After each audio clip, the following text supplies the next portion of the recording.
Yes, Justice. Please, I'm sorry. Did I cut you off? Please. I mean, one of the things that strikes me here is the term probable cause is not itself self-defining, and most of the way we know what probable cause is because we have a body of case law that talks about it, and it talks about it in an investigatory criminal context.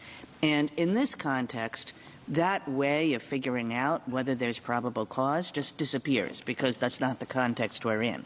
So I guess I'm wondering whether then taking a term from a context which has a body of precedent that is pretty much irrelevant to this one, that seems like a bad idea, and maybe what we did in City of Brigham and in Fisher is exactly what we should have done. Is we just use a different language, and we don't try to grade that relative to probable cause. It's just sort of a different inquiry, but it does focus on what's important. Do you have to have an objectively reasonable basis for believing that somebody needs emergency help? And I guess what I'm saying is maybe in those two cases we did like the best thing possible, and we're not going to be able to do anything better. So, Justice Kagan, the court's always been reluctant to adopt a third standard. I think in Montoya it said... Well, we did adopt a third standard, or, a third standard. I mean, we used different words for this different context, and why not just leave it at that? Because, Your Honor, it produced a lot of confusion in the lower courts, as we explained in our cert petition.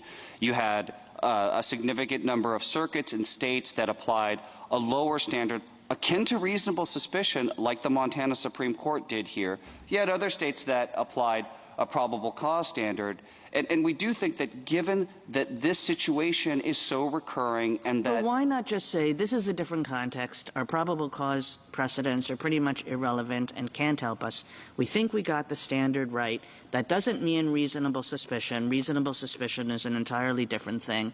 Go figure it out. Case by case, in the normal way that courts do. Well, even the state doesn't defend reasonable suspicion at this point. I know, and we would say it's not reasonable suspicion, it's just this. Do you have an objectively reasonable basis for believing that emergency help is required?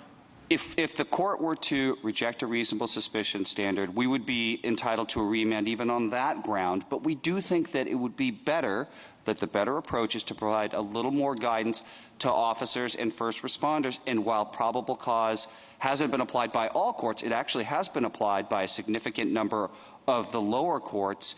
In this specific context, the general principles that apply there when you're assessing probabilities, comparing the relative strengths of different sources and information, those map on pretty cleanly. And even if the court just drew on concepts like fair probability and substantial chance, that would actually be helpful. And it would be fair probability and substantial chance, why are those any better than objectively reasonable basis? I feel as though we're just substituting, your terms for our terms. So these were our terms. We used them twice. Let's use them again.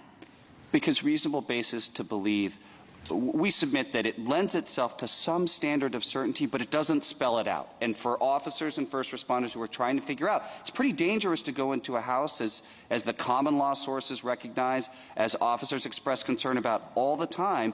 And so you need some level of certainty for officers and first responders to decide, look, we know enough, there's a substantial chance that somebody is seriously hurt behind that door, and so it makes sense to take the risk and go in. And we think that that standard is certainly preferable to a reasonableness standard where you're balancing interests on the ground the way the state and the United States have suggested. If I might, I would just say that the court has always expressed concern about in reactive situations where officers are trying to make quick decisions about engaging in balancing. The court expressed concern about that in Dunaway. I think Justice Barrett has a question. Yes, Your Honor.